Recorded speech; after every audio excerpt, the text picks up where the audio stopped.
Eles eram trabalhadores, pais de família, mulheres exaustas, jovens sem futuro, crianças nascidas sob o peso da opressão. Viviam esmagados sob o jugo de uma das nações mais poderosas da terra, condenados a viver e morrer como escravos. Até que, numa noite silenciosa, tudo mudou. Algo invisível atravessou as casas, separou destinos e abriu caminho para a liberdade. Não pela força de exércitos, mas por causa de uma promessa antiga. Um homem desacreditado, um cajado comum e uma fé que ninguém sabia que existia foram os instrumentos que Deus escolheu para confrontar impérios, rasgar o mar e dar início a uma jornada que jamais seria esquecida.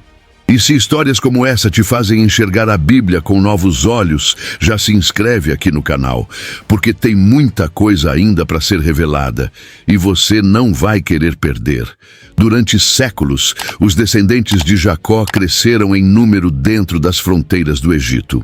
Aquele povo que fora acolhido nos tempos de José, agora vivia oprimido sob o peso de uma escravidão impiedosa. Os egípcios temiam a força numérica dos hebreus e, para controlá-los, impuseram trabalhos forçados, crueldades e castigos cada vez mais pesados. O texto em Êxodo capítulo 1, do versículo 11 ao 14, mostra como os israelitas eram tratados com amargura, como se fossem simples ferramentas nas mãos de seus opressores. Mas mesmo sob açoites e humilhações, algo pulsava no íntimo daquela nação. A esperança em um Deus que não se esquece das suas promessas. À medida que a dor se intensificava, as orações se tornavam mais constantes. Gritos silenciosos rasgavam os céus. Clamores não apenas por alívio, mas por justiça, por libertação, por um sinal de que Deus ainda os via. Êxodo capítulo 2, versículo 23, declara que esse clamor chegou até o trono divino, e é nesse momento que a narrativa muda de tom. A dor dos hebreus já não era apenas um eco nos campos de trabalho, mas agora fazia parte do plano de redenção que estava prestes a ser ativado. O sofrimento que parecia ignorado se tornaria o ponto de partida de um dos maiores milagres já registrados na história da humanidade. O que poucos percebem é que esse intervalo entre o sofrimento e a resposta divina revela muito sobre o caráter de Deus. Ele não age segundo a nossa pressa, mas segundo o tempo exato em que sua glória será plenamente manifesta. O silêncio de Deus não significava abandono, mas preparação. Nos bastidores do palácio egípcio e nas terras do deserto, engrenagens estavam sendo movidas para que, quando chegasse o momento certo, nada pudesse impedir a libertação. A história nos convida a refletir sobre como lidamos com os períodos em que parece que Deus não está ouvindo. Quantas vezes confundimos demora com indiferença? A jornada dos hebreus nos ensina que mesmo o silêncio tem um propósito e que a dor pode ser o prelúdio da libertação. Cada lágrima derramada em anonimato era contada por um Deus que observa, escuta e age com perfeição. Sem aviso, sem anúncio e sem sinal visível, a resposta começou a se formar de maneira inesperada. Não por meio de um guerreiro com espada ou de uma revolta organizada, mas através do nascimento de uma criança hebreia escondida entre juncos às margens do rio. O clamor dos hebreus havia sido ouvido, e Deus, fiel à aliança feita com Abraão, preparava-se para cumprir cada promessa com mão poderosa. Na sequência dessa história grandiosa, surge Moisés, um bebê hebreu nascido em um tempo em que meninos como ele estavam condenados à morte. Faraó havia decretado o extermínio dos recém-nascidos do povo hebreu como tentativa de controlar sua multiplicação. Mas Deus, em sua soberania, orquestrou um plano improvável. Aquele que deveria ser morto tornou-se filho da filha de Faraó. Criado com todos os privilégios da realeza egípcia, Moisés cresceu entre colunas de ouro e paredes adornadas, recebendo a melhor educação e vivendo sob os olhares da elite.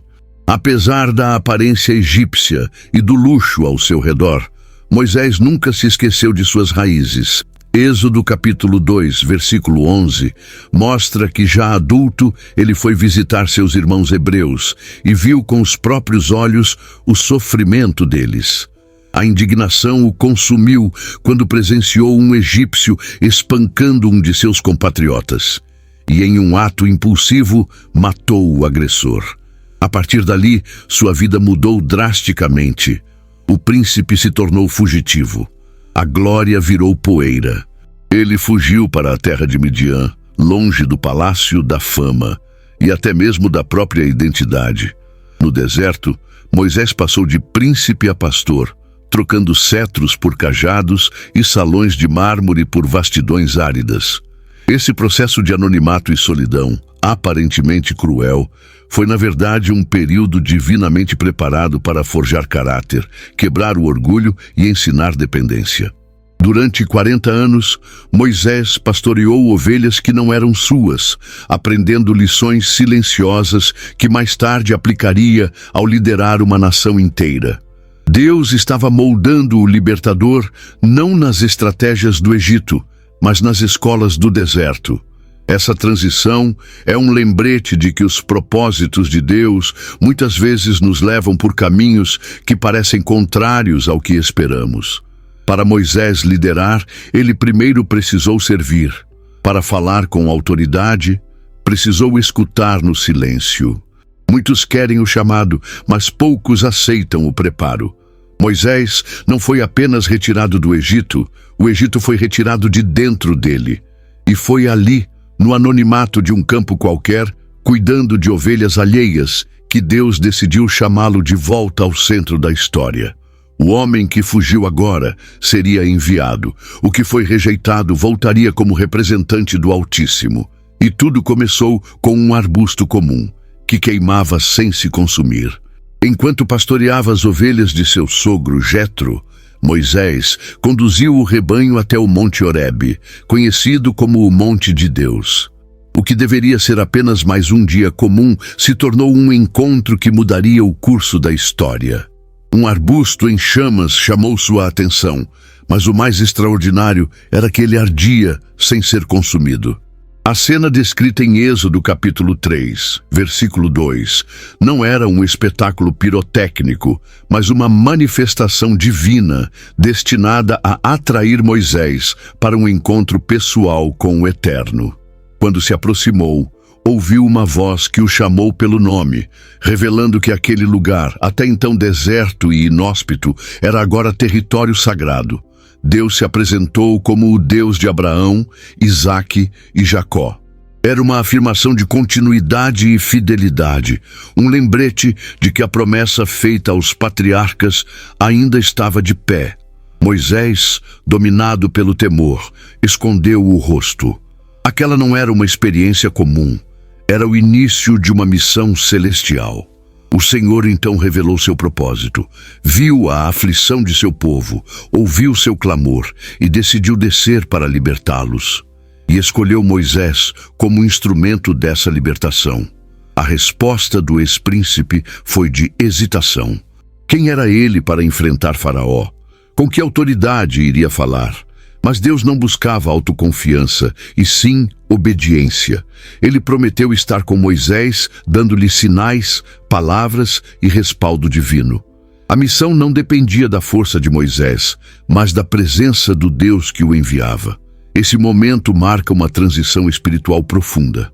Moisés foi confrontado com suas limitações, mas também com a revelação de um Deus que se apresenta como Eu Sou, eterno, suficiente, autoexistente. Esse nome não era apenas uma resposta teológica, mas uma declaração de que tudo o que Moisés precisaria estaria em Deus. Medo, insegurança e passado não seriam obstáculos para quem é chamado por aquele que governa o tempo e a história. Daquele encontro, Moisés saiu transformado. O deserto não era mais o seu destino final. Ele agora carregava uma missão divina, respaldado pela voz do próprio Criador. O fogo da sarça não o queimou, mas incendiou sua alma com propósito e direção. A partir dali, a libertação dos hebreus deixou de ser apenas uma promessa e passou a ser uma marcha inevitável, conduzida pelo céu. Dá até para imaginar a expressão de Moisés diante daquela sarça que queimava sem se consumir, não é? Se você estivesse ali, o que acha que faria ao ouvir seu nome vindo do meio do fogo? Escreve nos comentários. Quero muito saber como você reagiria nessa cena. Após o encontro transformador no Monte Horebe, Moisés recebeu ordens claras: voltar ao Egito e confrontar o homem mais poderoso do mundo conhecido. Era mais do que um desafio político, era uma batalha espiritual. Moisés, agora com mais de 80 anos, deveria encarar Faraó não com exércitos ou alianças humanas, mas com um simples cajado e a autoridade do Deus que o enviava. A tarefa parecia insana, mas carregava consigo a promessa divina: eu serei contigo, conforme declarado em Êxodo capítulo 3, versículo 12. No caminho de volta, Moisés não estava sozinho. Deus providenciou o apoio de seu irmão Arão, que se tornaria seu porta-voz diante do rei e do povo. Mesmo assim, a tensão interna era grande. A missão não era apenas falar, mas convencer. O povo precisava acreditar que Deus se lembrara deles, e Faraó teria de ceder diante de um poder que ele não reconhecia. A coragem de Moisés não veio de sua própria força, mas da certeza de que carregava uma mensagem que não lhe pertencia, mas que vinha do alto. Quando chegaram ao Egito e reuniram os anciãos de Israel, Arão falou tudo o que Deus havia dito, e Moisés realizou os sinais diante do povo. A resposta foi emocionante. O povo creu. Êxodo capítulo 4, versículo 31, narra que ao saberem que o Senhor havia visitado os filhos de Israel e visto sua aflição, prostraram-se e adoraram. A chama da esperança reacendeu. Pela primeira vez em muito tempo, os escravizados ousaram crer que a libertação era possível. Esse momento marca uma virada emocional na história. A fé, que antes parecia distante, começa a tomar forma. O povo que vivia esmagado pela opressão, agora vê em Moisés não apenas um líder, mas um sinal vivo de que Deus estava agindo. A opressão não havia cessado ainda, mas algo maior estava sendo despertado: a identidade espiritual dos hebreus como povo escolhido. Ainda assim, o retorno de Moisés não significava o fim da luta, mas o início de uma guerra mais profunda. A resposta de Faraó não foi arrependimento, mas afronta. E quanto mais o poder de Deus se manifestava, mais o coração do rei se endurecia. Moisés precisaria de mais que coragem. Ele precisaria de perseverança e fé inabalável diante dos desafios que viriam. A entrada de Moisés na corte de Faraó foi marcada por uma tensão densa. Com ousadia ele declarou: assim diz o Senhor, Deus de Israel, deixa ir o meu povo. Mas Faraó, acostumado a ser tratado como um deus, desprezou a ordem como se fosse um absurdo. Êxodo capítulo 5, versículo 2, registra sua resposta arrogante: quem é o Senhor para que eu ouça a sua voz e deixe Israel ir? Essa pergunta revelava o verdadeiro embate. Não era apenas político, mas espiritual, entre o orgulho humano e a soberania divina. Deus já havia antecipado a Moisés que o coração de Faraó seria endurecido. Isso não significa que Faraó foi manipulado contra sua vontade, mas que, diante das manifestações do poder de Deus, ele escolheria resistir para manter seu trono e sua glória. A dureza de coração foi resultado da vaidade alimentada por anos de adoração dos egípcios. Ele se via como um ser supremo, e admitir um Deus maior que ele seria destruir sua própria imagem diante do povo. A reação de Faraó foi imediata e cruel. Mandou aumentar o fardo de trabalho dos hebreus, exigindo que produzissem a mesma quantidade de tijolos sem fornecer palha. A escravidão se intensificou e o povo começou a duvidar da missão de Moisés. Foi um golpe emocional profundo. Como confiar em uma libertação que parecia piorar tudo? Moisés, abatido, questionou ao Senhor: por que afligiste este povo? A resposta divina não foi uma explicação, mas uma reafirmação de propósito.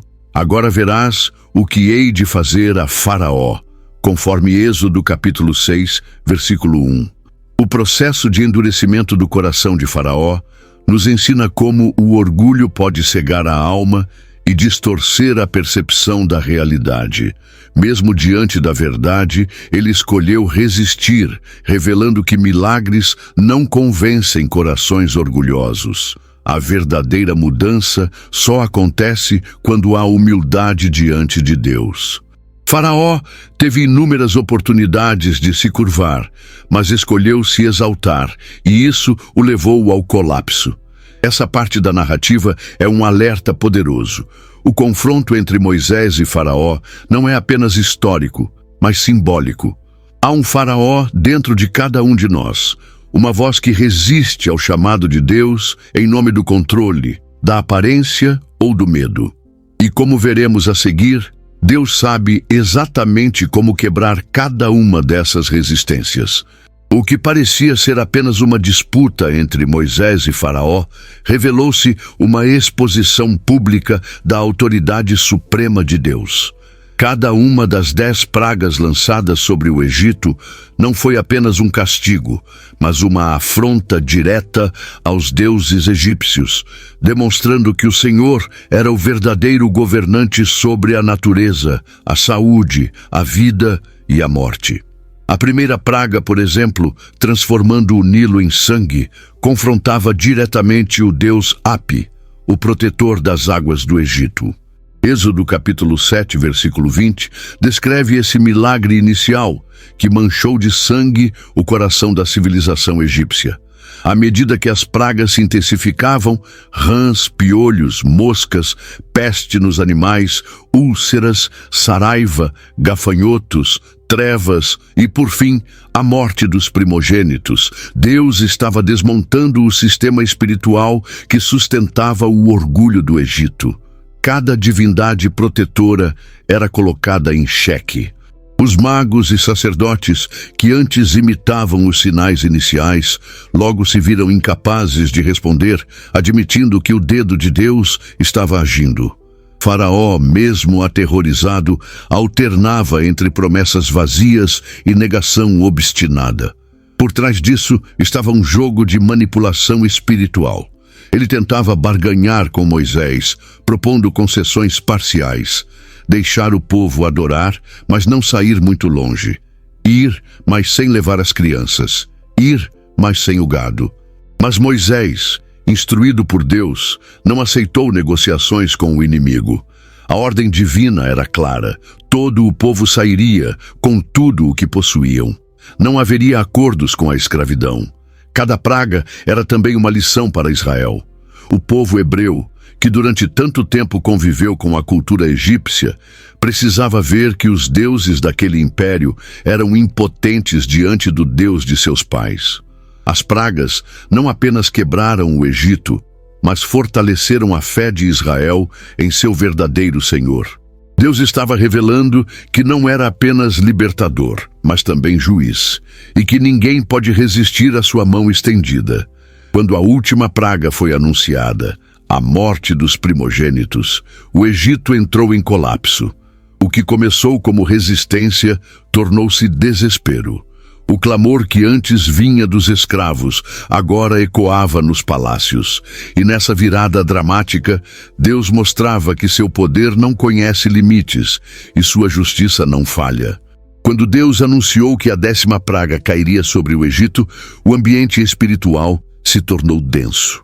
O juízo final viria na calada da noite, silencioso e implacável.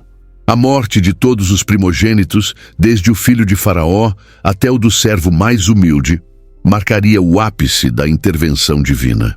No entanto, para o povo de Israel, aquela noite seria não apenas um livramento, mas o nascimento de uma nova identidade. Deus instituiu a Páscoa como um memorial eterno, um rito sagrado que apontava para a redenção e libertação.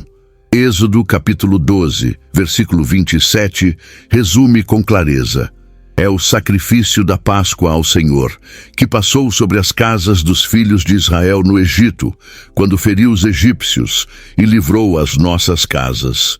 Cada família hebreia deveria escolher um cordeiro sem defeito, sacrificá-lo e marcar os umbrais das portas com seu sangue. Essa marca seria o sinal para o anjo da morte passar por cima das casas dos israelitas. Mais do que um gesto simbólico, esse ato era um exercício de fé. Era preciso confiar que o sangue protegeria. Era preciso obedecer com precisão. A salvação não dependia de mérito, mas da obediência ao que Deus havia ordenado. Ali, pela primeira vez, o povo entendia que o sangue inocente tinha o poder de livrar da condenação. Naquela noite, o Egito inteiro despertou em pranto. O choro invadiu os palácios e os casebres. Nenhuma casa egípcia escapou do juízo. Faraó, que resistira por tanto tempo, foi finalmente quebrado. Seu próprio primogênito havia morrido. Foi ele mesmo quem mandou chamar Moisés e Arão, e com voz trêmula ordenou que saíssem, levando com eles tudo o que tinham. A escravidão milenar estava desfeita, mas não por espadas ou exércitos. A libertação veio pelo sangue e pela obediência a um Deus que cumpre sua palavra. Enquanto o Egito chorava, Israel se preparava. Deus os orientou a comerem a ceia apressadamente, com sandálias nos pés e cajados nas mãos, prontos para a partida. Era o começo de uma jornada, e não havia tempo para olhar para trás. A saída do Egito não era apenas geográfica, mas espiritual. A cada passo, eles deixavam para trás uma história de opressão para entrar em um novo capítulo de aliança com o Altíssimo. E naquela madrugada carregada de emoção, o povo partiu. O silêncio da noite foi quebrado pelo movimento de milhares de pessoas deixando a terra da escravidão. A liberdade havia chegado, não pela força dos homens, mas pela fidelidade de um Deus que não esquece sua promessa. O Egito acordou devastado, mas Israel despertava para a liberdade. A cena era indescritível. Homens, mulheres, crianças e anciãos caminhando com passos apressados, carregando suas provisões, utensílios e o peso de gerações de escravidão finalmente quebradas. Era o cumprimento da promessa feita a Abraão séculos antes. Êxodo capítulo 12, versículo 51, revela que foi exatamente naquele mesmo dia que o Senhor tirou os filhos de Israel do Egito, organizados como um exército. O povo partiu não como fugitivo, mas como vitorioso. Os egípcios, temerosos e subjugados, os apressaram para que saíssem logo e até lhes entregaram prata, ouro e roupas. Um verdadeiro despojo sem batalha. Esse gesto não era mero acaso. Deus estava restaurando a dignidade do povo, retribuindo cada lágrima e cada jornada de sofrimento com honra. Eles saíam ricos em promessas, carregando não apenas bens materiais, mas também a identidade restaurada de um povo escolhido. Aquela caminhada foi marcada por emoções intensas. Havia alegria, alívio e uma certa dose de incredulidade.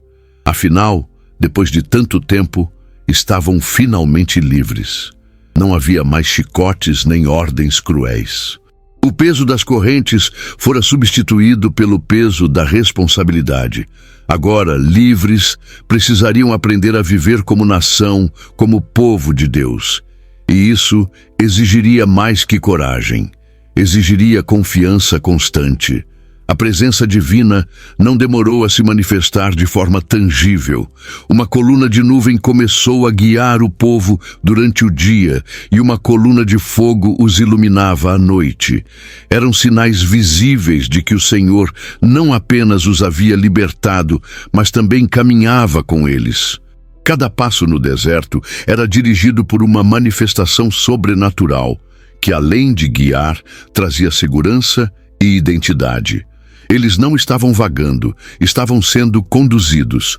O início da jornada, apesar de glorioso, carregava uma tensão silenciosa. A liberdade é um dom, mas também um teste. Aqueles que haviam nascido em cativeiro precisariam aprender o que significava depender de Deus em liberdade. A partida do Egito era só o começo. A verdadeira transformação estava apenas começando a acontecer. Enquanto o povo avançava pelo deserto, a vastidão desconhecida poderia facilmente gerar medo e confusão. Mas Deus, como Pai cuidadoso, não deixou seus filhos caminharem no escuro. Durante o dia, uma coluna de nuvem se erguia à frente do acampamento e à noite, uma coluna de fogo iluminava o caminho. Êxodo capítulo 13, versículo 21, afirma que o Senhor ia adiante deles para os guiar continuamente, dia e noite, sem nunca se ausentar. A coluna de nuvem não era apenas um sinal visual.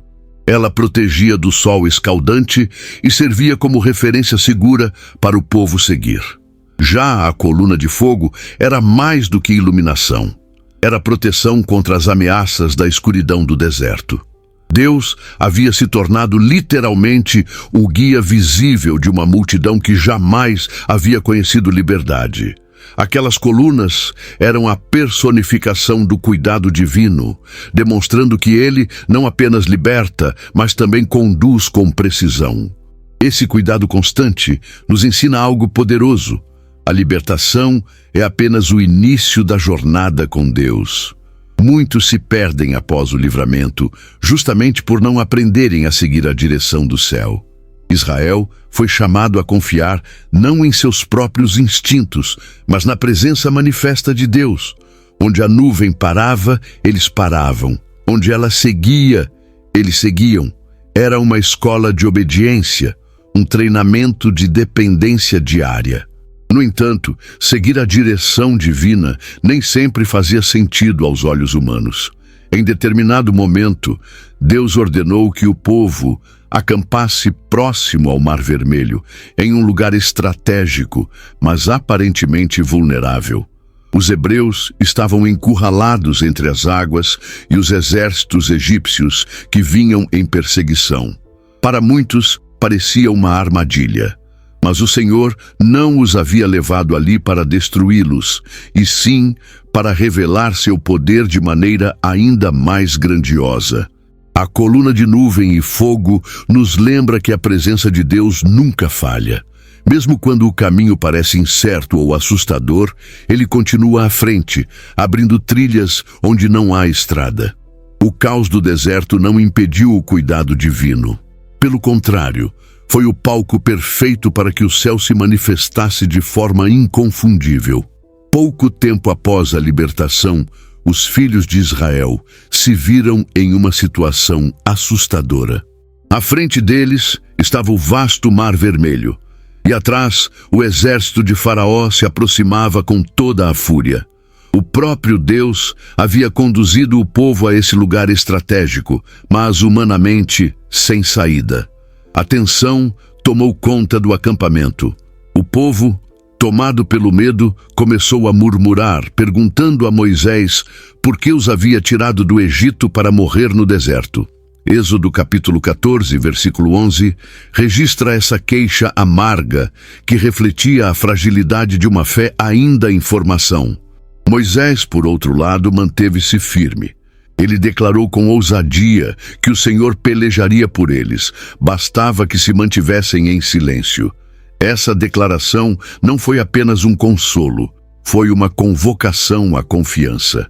Diante da impossibilidade, Deus queria mostrar que Ele não apenas abre caminhos, mas também ensina seu povo a confiar no invisível. Foi nesse ponto crítico, quando todas as alternativas humanas falharam, que o milagre começou a se revelar. A estratégia divina não envolvia fuga nem negociação. O Senhor ordenou que Moisés erguesse o cajado sobre o mar, e as águas se abriram com um vento forte vindo do Oriente. O mar se dividiu, criando uma passagem seca entre paredes de água.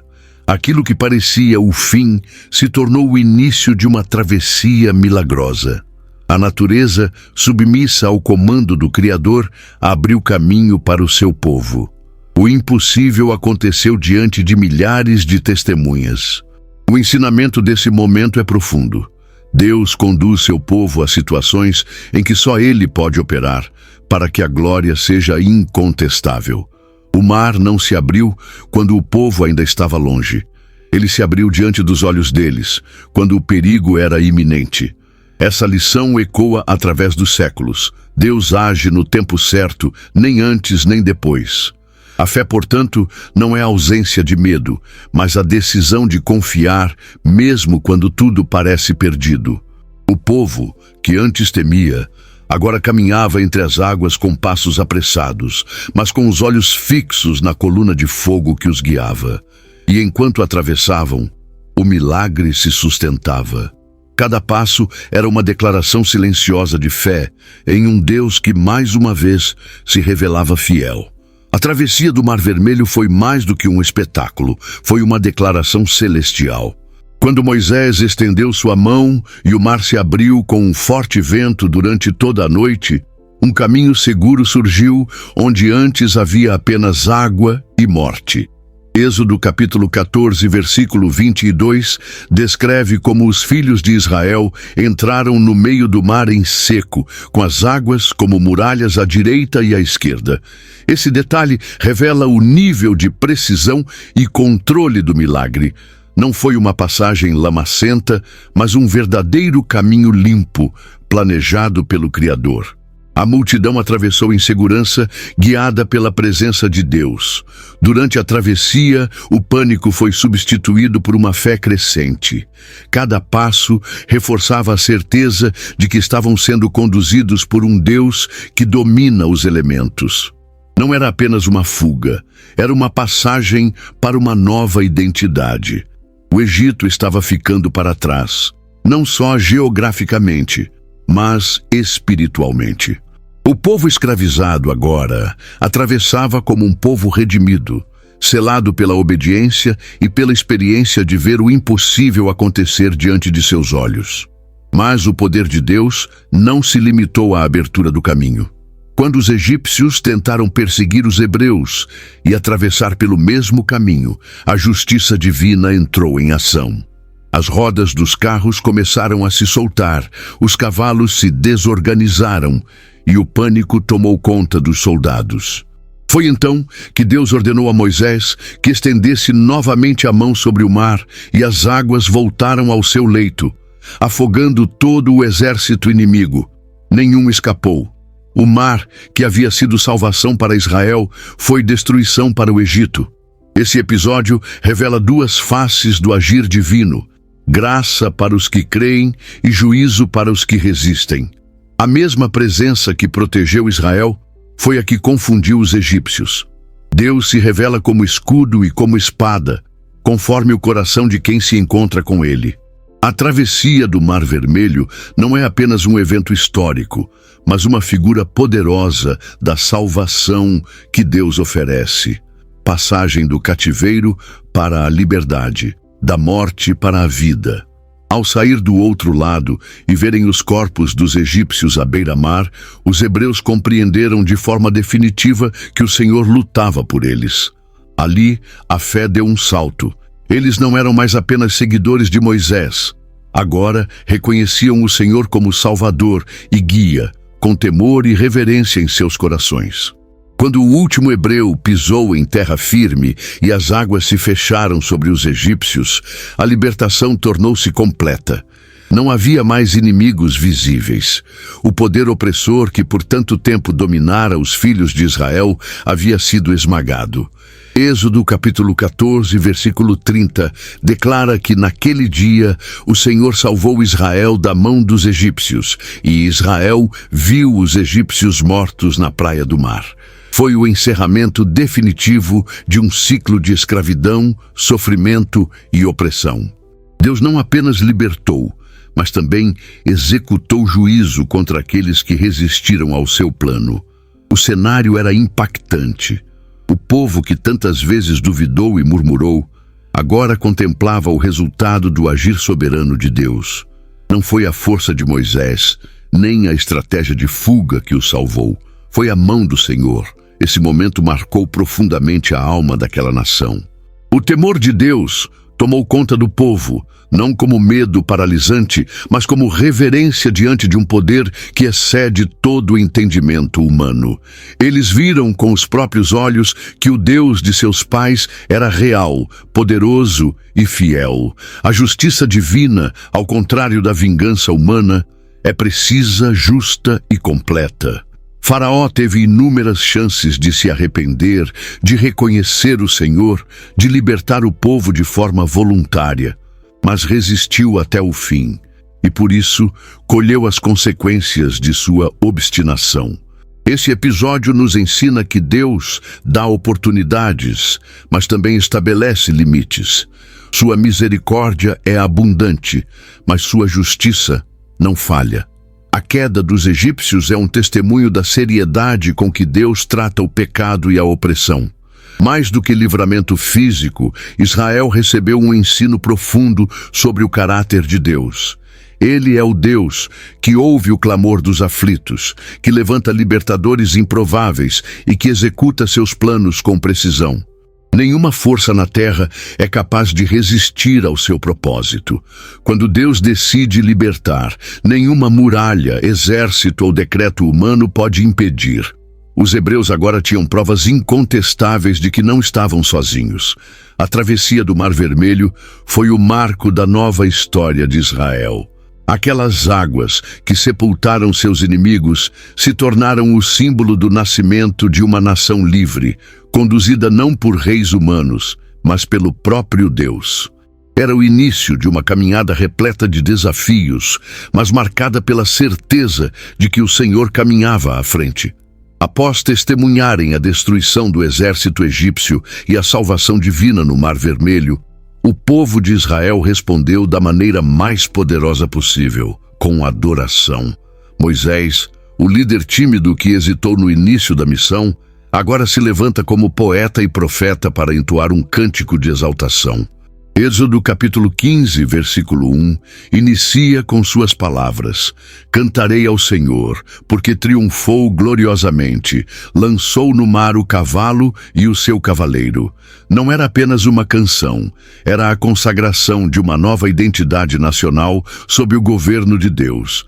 Esse cântico não foi escrito em um momento de lazer, mas no calor da emoção, como uma resposta imediata à intervenção divina. Ele destaca não apenas o livramento físico, mas exalta o caráter de Deus, guerreiro, poderoso, fiel e cheio de glória. Cada estrofe do cântico tem um valor teológico e espiritual profundo. Moisés reconhece que foi o braço direito do Senhor, e não a habilidade humana, que derrotou os inimigos. A música transforma-se então em um testemunho que seria passado de geração em geração. Miriam, irmã de Moisés, toma o tamborim e, liderando outras mulheres, une-se à celebração. Esse momento revela a força da adoração comunitária, onde homens e mulheres, jovens e idosos, todos se juntam para glorificar ao Senhor. O povo que outrora murmurava, agora canta. Aqueles que duvidavam agora reconhecem. É o poder da experiência com Deus, transforma céticos em adoradores e medrosos em proclamadores da fé. Mais do que gratidão, o cântico é uma declaração profética. Moisés afirma que os povos ouvirão e temerão, que as nações tremerão diante da notícia do que Deus fez com o Egito. Esse hino antecipa o impacto global dos feitos do Senhor. Não foi apenas uma vitória local, mas uma demonstração da soberania divina que repercutiria em todo o mundo conhecido da época. A música, como instrumento espiritual, selou o que os olhos haviam visto. O mar havia se fechado sobre os inimigos, mas o cântico abriu os céus em celebração. A memória do povo foi marcada não só pela imagem das águas, mas pela melodia da fé. Era a canção dos que haviam cruzado o impossível, não por mérito, mas pela mão invencível do Deus de Israel. Logo após a celebração, o povo de Israel foi confrontado com a primeira grande prova no deserto: a sede. Caminharam 3 dias sem encontrar água, até que chegaram a um lugar chamado Mara. Ali, as águas eram amargas e impossíveis de beber. A reação foi imediata. Murmuraram contra Moisés, esquecendo rapidamente da grandiosidade do livramento que haviam experimentado. Êxodo capítulo 15, versículo 24, registra a queixa do povo. Que havemos de beber? Mais uma vez, a fé foi colocada à prova. Moisés clamou ao Senhor, e Deus mostrou-lhe um lenho, que ao ser lançado nas águas, tornou-as doces. Esse milagre, simples aos olhos humanos, foi uma lição profunda. O lenho apontava para o princípio de que é Deus quem transforma a amargura da vida em fonte de provisão. Aquilo que parecia inviável se tornou útil com um toque divino. A lição era clara. O deserto seria cheio de provações, mas Deus estaria presente para suprir todas as necessidades. Logo depois, o povo chegou a Elim, onde havia 12 fontes de água e 70 palmeiras. Era um verdadeiro oásis no meio da escassez. Deus, mais uma vez, revelou seu caráter. Ele não apenas supre no limite, mas também presenteia com descanso. Mara foi o lugar da prova. Elim, o lugar do consolo. Esses 2 momentos seguidos ilustram como o Senhor conduz o seu povo por jornadas de ensino e cuidado. A diferença entre os 2 lugares mostra também como o coração humano é volúvel. Diante da dificuldade, murmuram. Diante do conforto, esquecem. Mas Deus, em sua paciência, continua a ensinar. Ele usa as águas amargas para revelar sua graça e os oásis para restaurar as forças. O povo ainda não compreendia a plenitude de quem os guiava, mas passo a passo estava sendo moldado para confiar. Cada estação do deserto carrega um propósito. Nem toda escassez é abandono, nem todo desconforto é castigo. Em Mara, Deus ensinou que é Ele quem transforma. Em Elim, mostrou que é Ele quem consola. A caminhada rumo à terra prometida estava apenas começando, e os milagres seriam tantos quanto as necessidades. Bastava manter os olhos fixos naquele que tudo provê. À medida que os dias no deserto avançavam, o alimento tornou-se uma preocupação.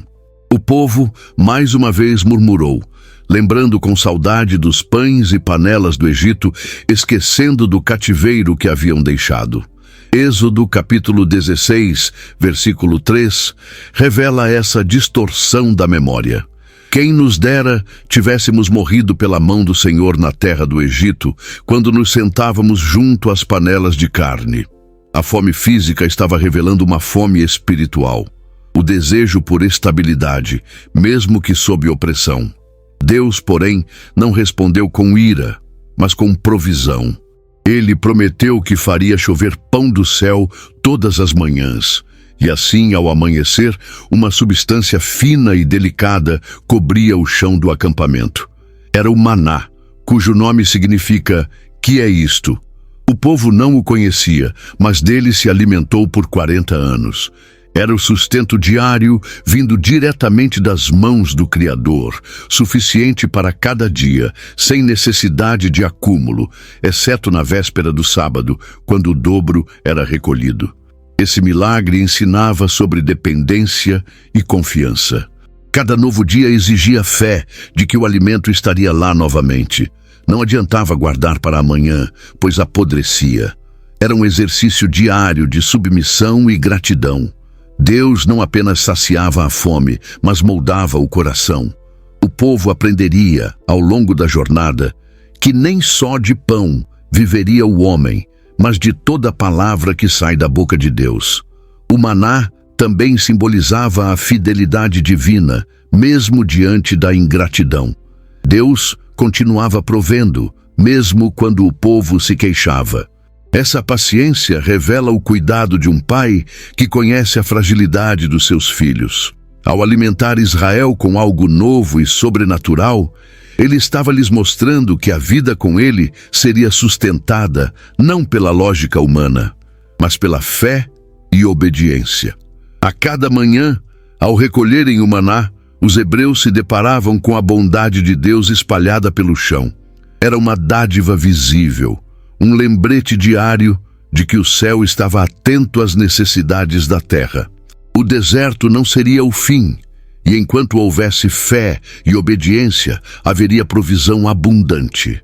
Depois de muitas etapas no deserto, o povo de Israel chegou ao sopé do Monte Sinai, onde Deus os chamaria para algo maior do que simplesmente serem libertos. Ele desejava formar uma nação santa, separada, governada por seus princípios.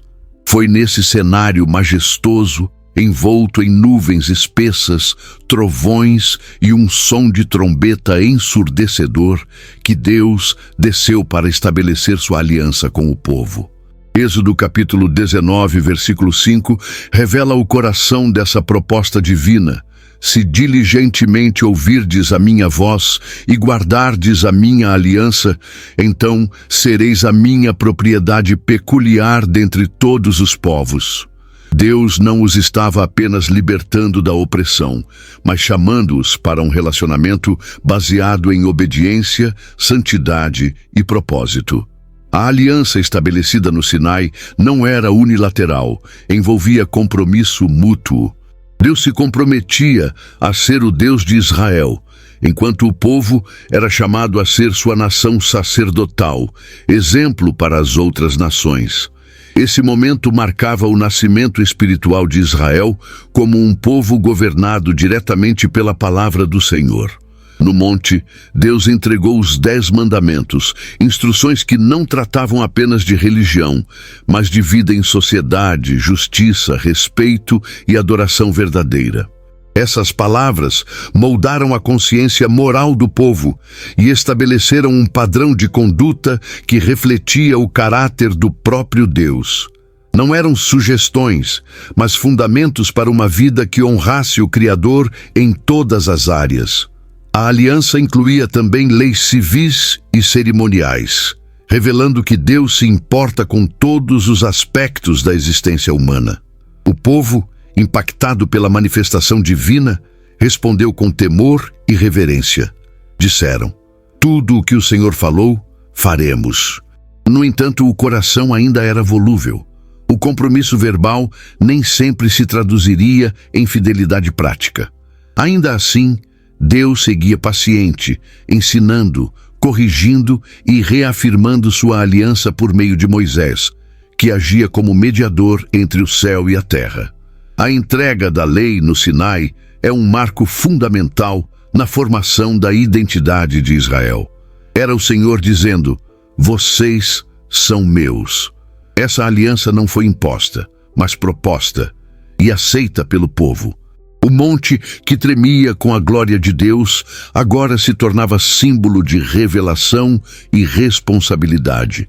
A partir dali, Israel não caminhava apenas como um grupo de ex-escravos, mas como o povo da aliança, portadores da palavra e do propósito eterno. Enquanto Moisés permanecia no Monte Sinai, recebendo as instruções da aliança, o povo lá embaixo se inquietava com sua demora. O medo e a impaciência se transformaram em idolatria. Liderados por Arão, moldaram um bezerro de ouro e proclamaram: este é o teu Deus, ó Israel, que te tirou da terra do Egito. Êxodo capítulo 32, versículo 4, mostra como rapidamente abandonaram a glória do Deus invisível para se curvar diante de uma imagem criada por suas próprias mãos. Foi uma traição espiritual em plena lua de mel da aliança. A ironia desse episódio é profunda. O povo que havia visto as águas se abrirem e o monte tremer, agora se dobrava diante de um ídolo mudo, feito com o ouro que haviam recebido como despojo do Egito. O que deveria ser símbolo de provisão foi transformado em objeto de adoração.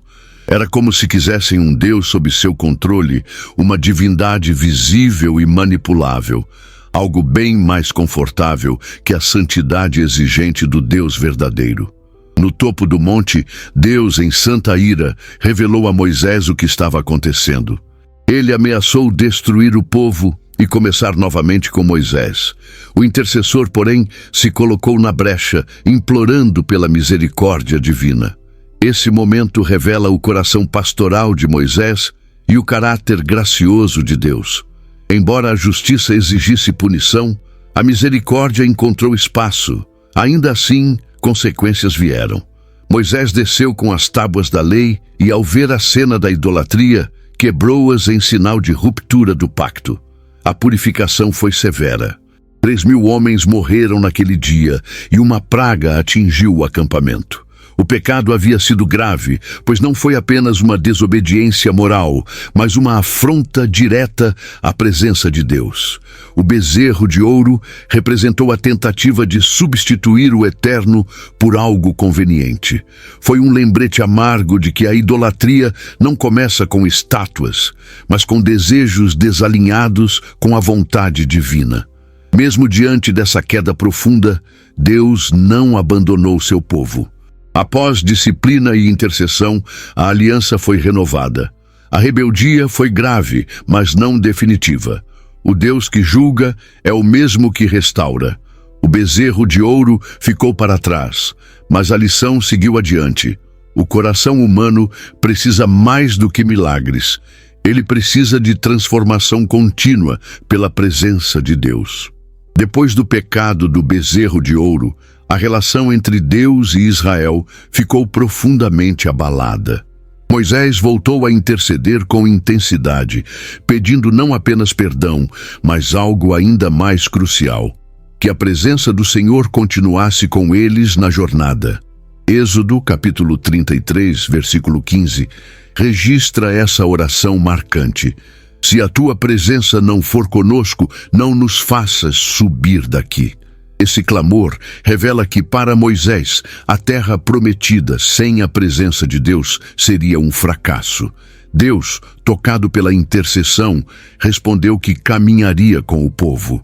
Essa foi uma das maiores demonstrações de misericórdia em toda a narrativa do Êxodo. O Senhor poderia ter enviado um anjo ou apenas cumprido sua promessa de levar o povo à terra, mas decidiu ir pessoalmente. A presença de Deus não era um bônus, mas o centro da identidade de Israel. Era ela que distinguia aquele povo de todas as outras nações. A partir dessa renovação, Moisés pediu algo ainda mais ousado: mostra-me a tua glória.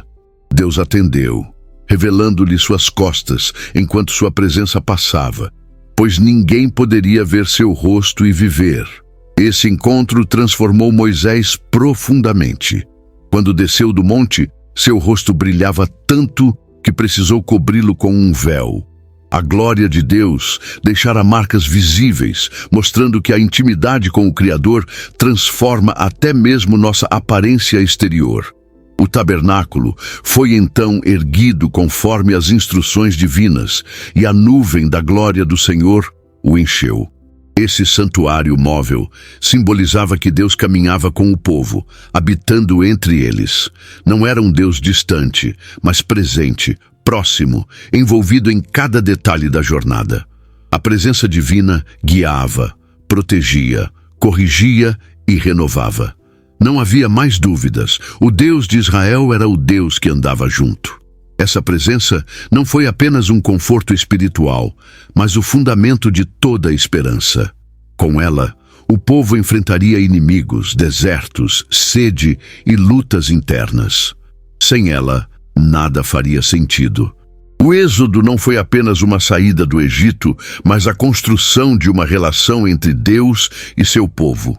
Uma jornada que começou com um clamor e seguiu com milagres, correções e, acima de tudo, com uma presença que nunca abandonou os seus. Tem histórias que não envelhecem. Elas nos acompanham, nos ensinam e nos lembram de quem está no controle, mesmo quando tudo parece perdido.